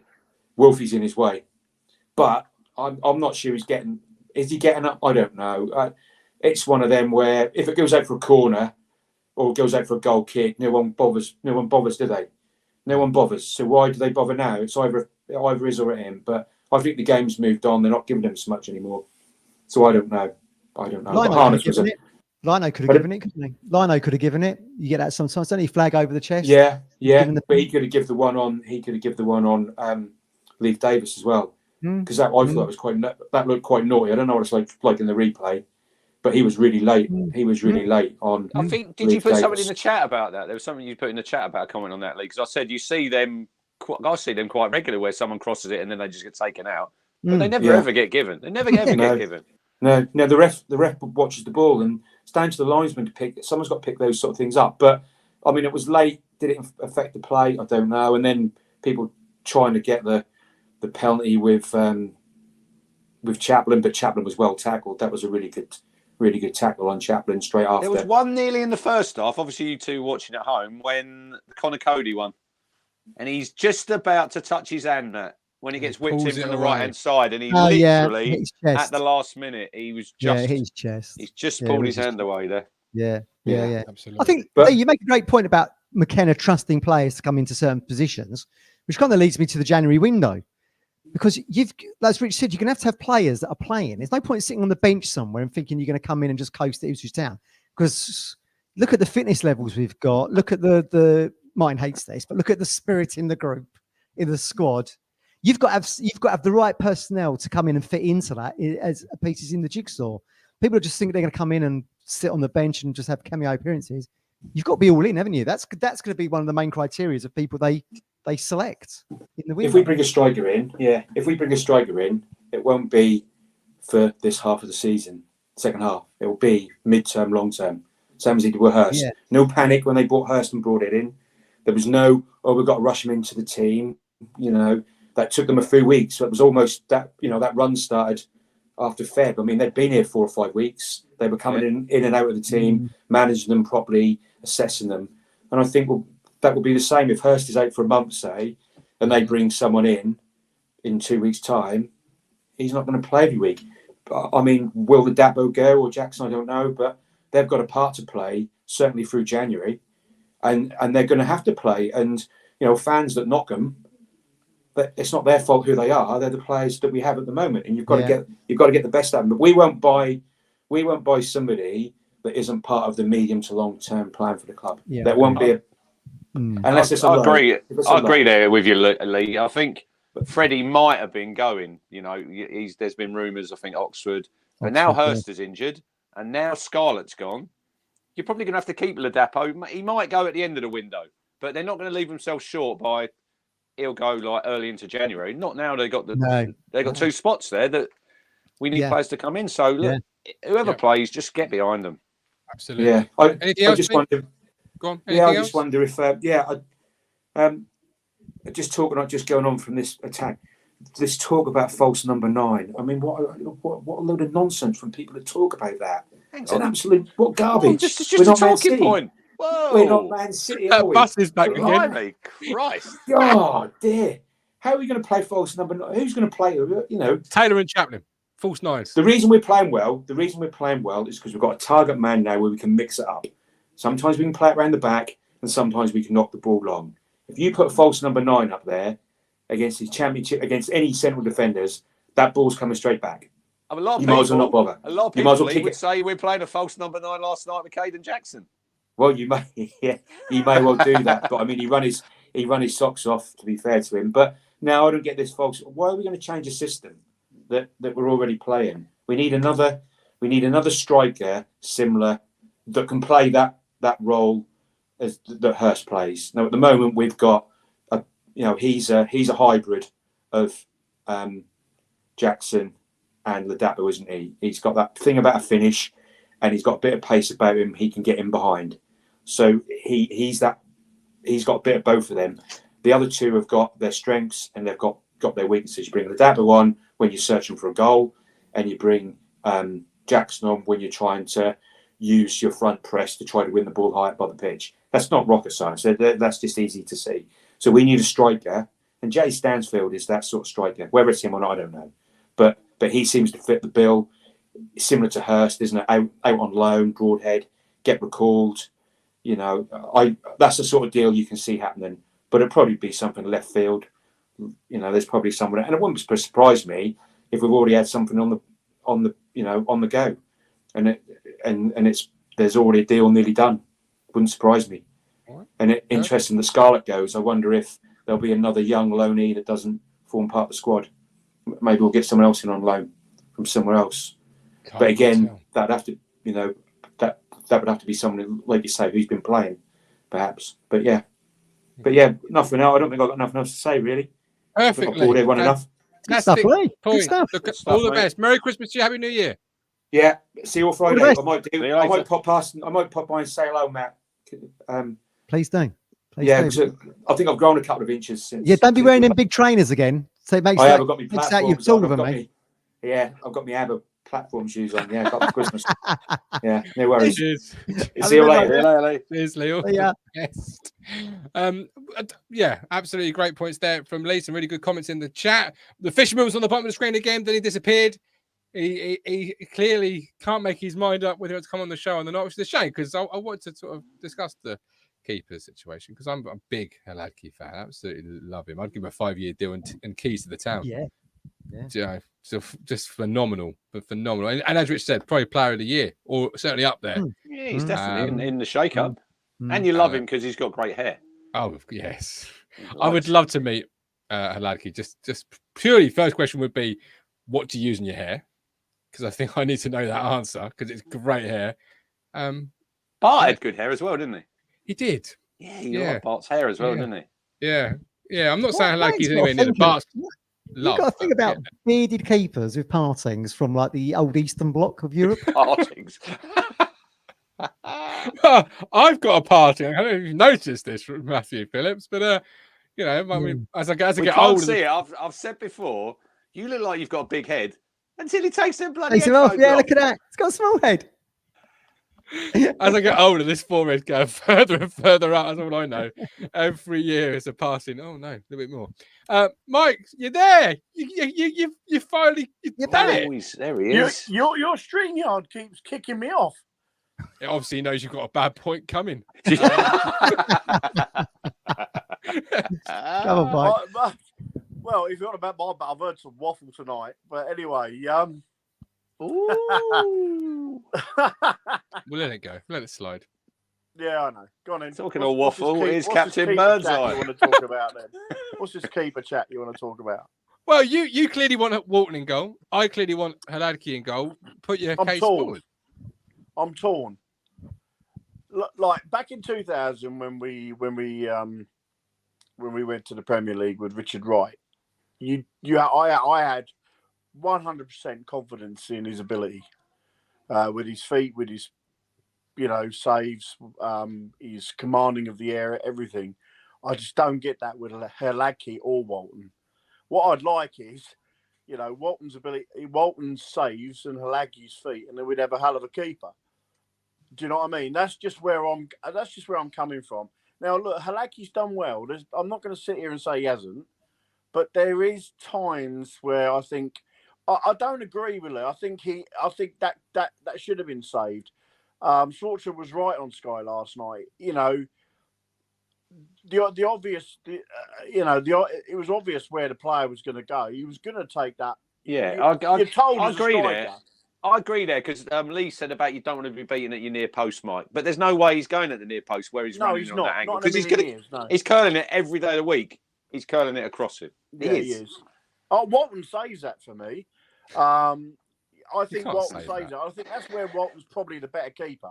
I think he's probably maybe Walton's just got that bit more experience. And remember, Hladky's come from League Two, played in League One, didn't play much time in League One.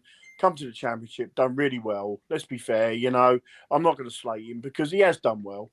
But I just feel that just quickly, Just Sorry? quickly, Mike says I'm not going to slate them. Mike sends me, I think last night, it was at least a 6-minute voice note, right? Yeah, And the go on. unbelievable thing was there was no talk. There was no Caden Jackson talk. And I thought that'd be one of the first subjects that he would be talking about. There was nothing.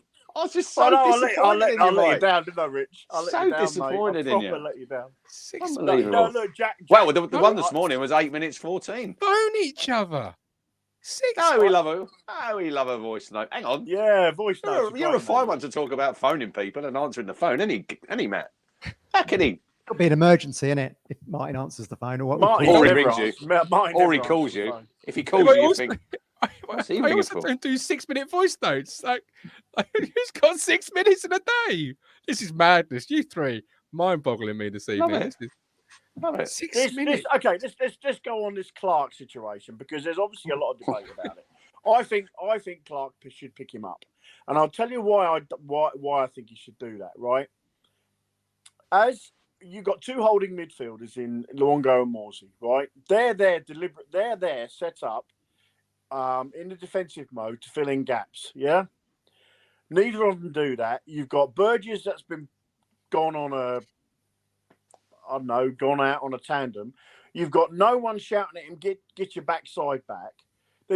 For me, there was no communication from the centre backs to each other, to Clark. I don't fully blame Clark. I don't blame Clark as such, but he was out of position. And do you blame Clark for being out of position, or do you blame the centre backs for not communicating? You know, we talk about players on a football pitch. The most important thing is communication.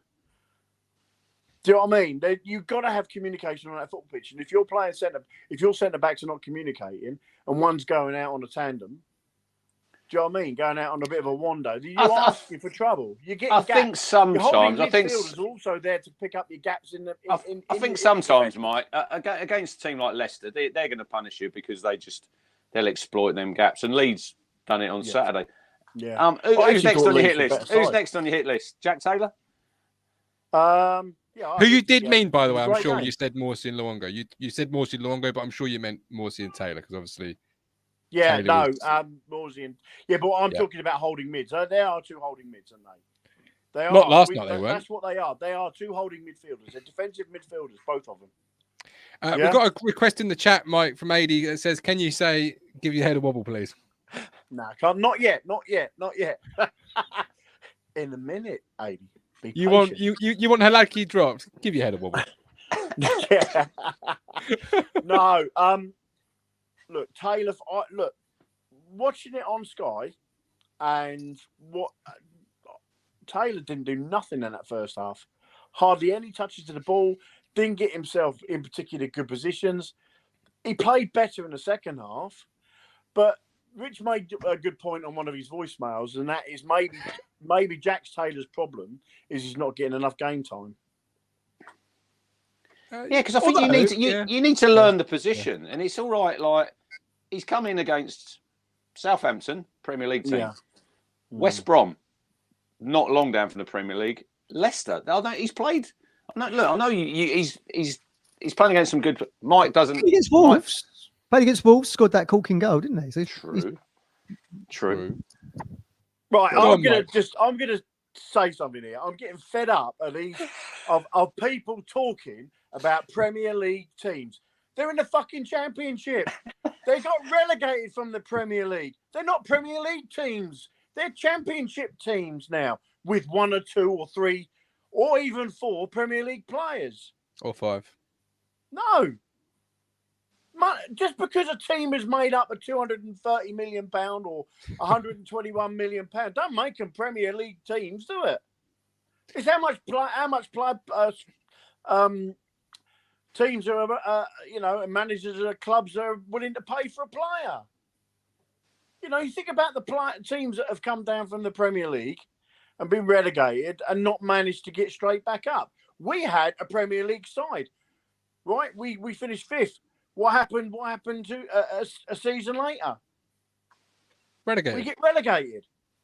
The end of the day is they're not Premier League teams. They are Championship teams, albeit Leeds, probably Leicester and Southampton, very good Championship teams. Why? Because they've got good Championship players mixed with players in key areas. And a bucket load of cash as well, Mike, which helps them. Well, of course, yeah, but that's the only, yeah, but that doesn't make them a Premier League team. It makes them a Championship team with plenty of cash. We've got Premier plenty League of money. cash. It give them plenty more of of an cash. advantage, though. It should give them more of an advantage than say Yes, something agreed, like yeah. Town, wouldn't it? It would do. Well, that yeah, is 'cause, proven yeah, in their parachute points total payments, as well, yeah. isn't it? What are they on 57? Is it 57 they're on now? I think 50. They'd have gone into the 60s, wouldn't they, if they'd have won last night? Yeah. But Maybe a little bit more. But like I say, so that's been griping on me. On Twitter and on, you know, people keep on about money. Oh, these money teams. I'm like, well, they're in the Championship. They're no better than us. We were the money team last year, Mike, in League One, weren't we? That was us, really. But we finished second.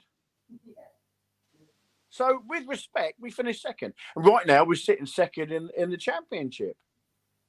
With potentially some of our players being Premier League players. But until we reach that mother load, we're just a Championship team, same as Leicester, Southampton, Leeds. And I think Leeds are the really best, good point there, probably Mike. the That's a best really good Championship side at the moment. Sorry. But they're not because they're not consistent. Leeds are not the best No, teams. They're not consistent. that is true. Good comment Craig there from Craig. Yeah, great point. Says, Well, I mean, come on, if just we weren't have to- doing well, so well, this league will be a non-event because of the 3 Premier League teams. It's But money. that is Yeah, but that's just bullshit. I'm sorry, but it is. It's not though, is They're it? not Take Town Premier out. League You've got teams. 3. They're relegated. It's not though, is They've it? been Hang on. relegated Whoa. to the Championship. Mike, give your head a wobble. Come on. No, bollocks. They're Championship teams. You can call it whatever you like. The Championship teams have been relegated. Do you know what That's I a mean? good point. That's Like- that one there about working as a team. That's a really good point. Yeah, great point. like the Burley side you said earlier, Mike, came 5th. in the Premier League that Absolutely. time. Right. Absolutely. Before I let you go, Mike, come on. Look at Luton, right? Yeah, another good point. No way in a million years did anybody believe that they had a they were going to be in a Premiership yeah. at the start We'll of have a last chance. season. Yeah. No Yeah. one thought that. But that's a really good point there. That, I think that was Charlie just put on there. Charlie. About team spirit, and I tweeted that earlier, Mark, about Yes, massive. about signing players in the transfer window. One thing that we've got, and I would say we've got better than anyone in this league, is the team spirit that we've got, and the heart and the desire. And we never know when we're beaten. No. You know, and that'll take us. That could take us a long way. Got Norwich promoted. That's why we won the playoffs in 2000. That's why we dominated the FA Cup final in 78. That's why we won the UEFA Cup, because we had players and team. We had a team spirit and players that even though we had better players in 81, we still had a team. I mean, them players in 81 probably better than the 2000 team. No two ways about it. But I tell you what, you know, that we still a squad of players that were wanting to play for each other like we've got right now. And any player that comes in has got to come on that ethos. 100%. Because, you know, the last thing we need is a journey player to come in and rock the boat. Exactly. Yeah. We need, you know, we are doing so well as a club. For so many years, we've had to sit there and watch dross after dross. And look, we come on here and I can criticise players for not having the greatest game or not getting involved as much, or they should have saved this. But the reality is, these players have got us second in the league. Yeah, against the odds, really, against the odds.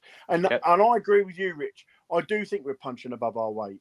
We are, but we've got the points on the board. Yeah. We deserve them points, and that's the bottom line. I said earlier in the season, Mike, about we've stolen the march on them relegated teams, other than Leicester. But if you look at Southampton, you look at Leeds, like obviously they both had new managers come in. They had quite a turnover of players. You look at the start at Southampton, a lot of their fans, they wanted rid of Russell Martin after about 6 or 7 games because they were really struggling, you know. And that shows me that you just got to give it time. You have to give it time. And now they've won 11 out of the last 16. I was just going to say, when we talk about dross players, one of Mike's favourite players is playing for QPR on Friday night, Andre Dezelle. Absolutely, Mike. But like you said, we have this ethos within the town, within the squad, and there's no reason we should not fear any team. Yes, I know we got a bit of a thumping against Leeds, and for me, that's the best side I've seen play against us. But the trouble with Leeds are just too inconsistent. My mate Tim is a Leeds fan, and he was like, I can't believe we've lost that today. And you've got a bloody Mike draw. commented on it? Has Mike commented? Is that another Michael Brown, or is that? How Mike have you done that, Mike? How have you commented and told us at the same time? I've never had that before. Well, it's obviously, I have no idea. It's your clone. It's nothing to do with me anyway. But all right, Michael. Definitely not me. I'm on here. But yeah, no, look, like I say, who knows? And Mike, the thing is with Premier League teams coming down and getting relegated, they automatically think the fans of them teams, and you can see it with the way Leeds fans are. Leicester's fans, not so much. Leeds and Southampton fans, they think they've got a God-given right to go back to the Premier League. Leeds won the title, sadly, didn't they, when they beat us? I thought. Exactly right. I thought it was all over. Yeah. Come on, before I let you go, Brady Croucher, make his Christmas. Say the line. Come on. Look down the camera. Teams, if you think these are Premier League teams, give your head a wobble. Seriously. Perfect. Mike, appreciate you coming on. Well done. All the best. Don't forget Mike. Another round of fixtures on Friday night, and we are partnered with Match Bingo. You can win cash prizes while supporting a good cause, which of course is the East Anglian Air Ambulance. By playing Match Bingo, you not only indulge in your passion for sport, but also contribute to the crucial work of the East Anglian Air Ambulance. Every game helps to save lives and provide vital medical care to those in need. How you play is on the screen in the description. You can also social media us. We'll let you know. But it is on the screen. It is in the description. Over 18s only. Be gamble aware. Bingo cards are £2 each. And you've got the free bingos as well. Details on the screen. Over 18s. Be gamble aware. Game Friday. Very quickly. You've mentioned the Hirst. Any other changes for either of you two? Obviously, Luongo comes in. Luongo come in, Wednesday. Yeah, I think Jackson will start. I think he'll be captain when he Matt. Yeah, probably. Yeah, I think Jackson will start. Mate, there's an argument to keep Harness in there, I think. As you said, Rich. I thought he had a really good game. I think Broadhead suits QPR. I think he'll QPR for me. It's QPR for me. I think it would suit him really well. Yeah, because I think when Lee said there, Matt, about Harness working hard, and I think probably against Leicester, I think QPR, they're probably not going to have as much going forward. We're going to have more of the ball, aren't we, Martin? And I think the onus is on us as a home team. And you'd expect Broadhead at home, he can get in them little pockets. And no, he's not been terrible. He's just been a little bit off it. But let's not forget he's got 8 goals. I don't know. He must have 4 or 5 assists as well this season. So he's one of our best players. So if we're Champion our top scorers, I think. Both got 8, I think. Yeah, I think they've got 8. So if you want a win, we need a win. We need a win on Friday against QPR. I hope Jack Taylor brings out one of them rockets. That'd be fantastic. He tried one last night, didn't he? First half. I still don't think we are punching above our weight. That suggests to me that we're lucky. Southampton have had to break a 73-year-old record just to get within 5 points of us. Say that again out loud. That sounds so good. You got to say it again twice. Southampton have had to break a 73-year-old club record to get within 5 points of us. Oh, Ipswich Town. Was phenomenal last night. Leicester are probably going to smash the points record, Mark. I think they will.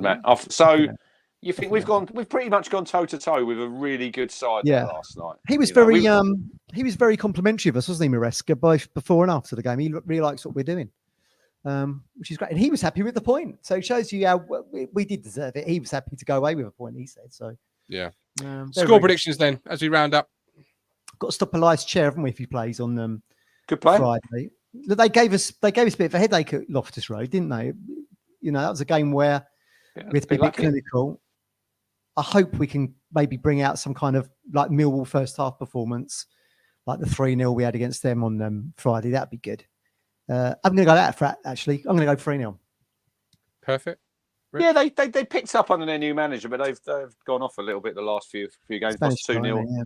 Lost 2-0 to Millwall yesterday. I was looking. Sinclair Armstrong's he was on the bench yesterday, Matt. Unused sub. and Willock was on the bench. He didn't come on neither. Okay. They got Chair, got Lyndon Dykes up the front. He's not bad, Dykes. He's he's not bad, but he'd be a good matchup for Burgess. I think Burgess can sort of have him. 3-0 Town, I think.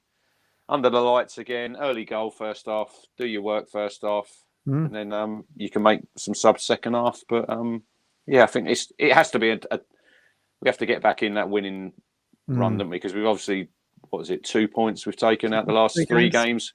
So we're below it was only the Leeds game that we dipped. Norwich we probably should have beaten. But look, 6 games, 11 points from 18. If we can win this game and get something at Stoke, it's been a good run, because I think when we looked in June, guys, when we done that fixture show, and everybody looked at December and you're thinking, bloody hell, that's a bit of a nightmare sort of run we've had here. So if we come out the back of it, we're going to be still sitting second as we go into January.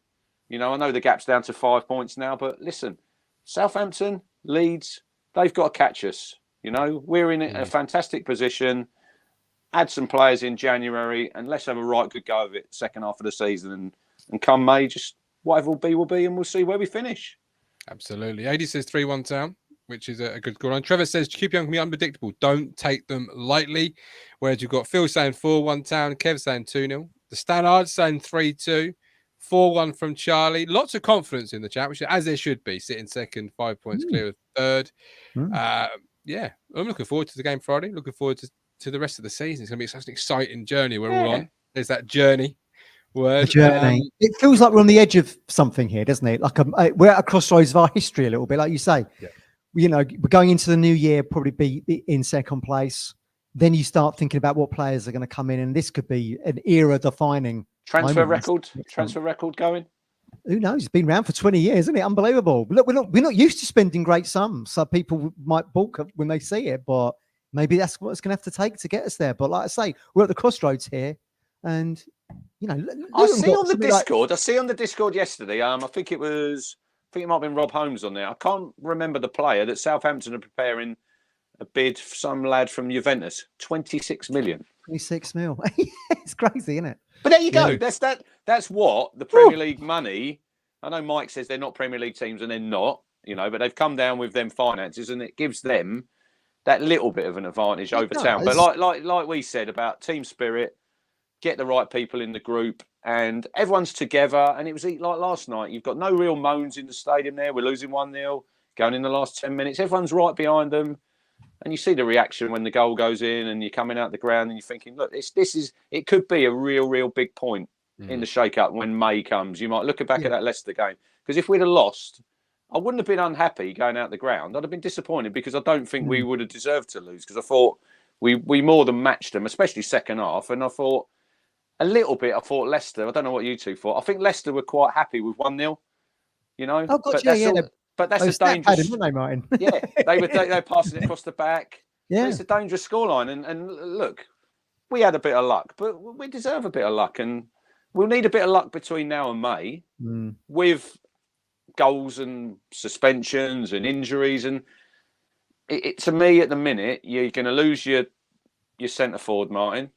Potentially, Morsy could go away to African nations. He's got another suspension coming up. You're going to lose Burgess. The spine of your team there that we've relied on through the season might have to be a bit different for some games in January. But whoever comes in, it's a massive opportunity for whoever it is to come in the team and just grab that place and say, right, this is my shirt. What did Paul Lambert used to say? Play well, keep the shirt. Play well, keep the shirt. There you go. He used to say we play in too many games. Absolutely. Well, time will tell. Go on, Matt. You're talking about big fees there. When I was looking at that historical table from last season, I think Luton gets something like 47, 48 points in the second half of the season to go to third, finish on 80. Remember, they finished on 80. I mean, if we bloody do that ourselves, remember, that's a team that didn't spend any money, I don't think, in the second half of the season in January. Just went with the nucleus of their squad. If we do that, automatic all day. But it is annoying, isn't it? It's annoying, like you said there, with them tables years gone past. There's 3 teams. Leicester are going to win the league. I think Leicester will win the league by 10 points. I said at the start of the season. Yeah, it's going to be one out of the next 3 in it. Really, it's just whoever can be the most consistent in the second half of the season. If we're if we're somewhere near the sort of consistency we showed in the first half of the season, we're going to be. And that is why Leeds, for all the good players they've got, and they're a really good team, and they smashed us on Saturday and they beat us at Portman Road. They've not shown anywhere near the consistency that Town have. Southampton are being that consistent team at the minute, but Town they've done it. They've done it in the first half of the season. We proved we can do it in League One when what did we go? 15, 16 games, guys, unbeaten there, and we had to nearly every game. We knew that we had to win because it was so tight, and we're probably going to have to get in that territory in the second half of the season. Get your home form right. If we can win the majority of the home games, which I think we will. We lost one game, Gov, at home all season to Leeds. It's Leeds, We've won 7 away already on the road. Win some more away games. Look, we'll be fine. We'll be somewhere near the shake-up come May. Time will tell. But there we go. QPR Friday night. We're live directly after the game. Join us then, and of course live again on New Year's Eve, 31st, 1:30 for our normal Talk in Town. But for tonight, thank you for joining us. Thank you for watching. Thanks for those that have appeared on the show. Thanks for the comments. Thank you to this man here. Hit the like, hit the subscribe, comment for the Al Gore rhythms. Very clever. Absolutely. I love it. Definitely comment for the algorithms. I love seeing those. Thank you to that man there and his new Christmas present as well for making an appearance on the show. This has been Talking Town. We'll see you all after QPR. There it is. You make me smile when I think of you. If I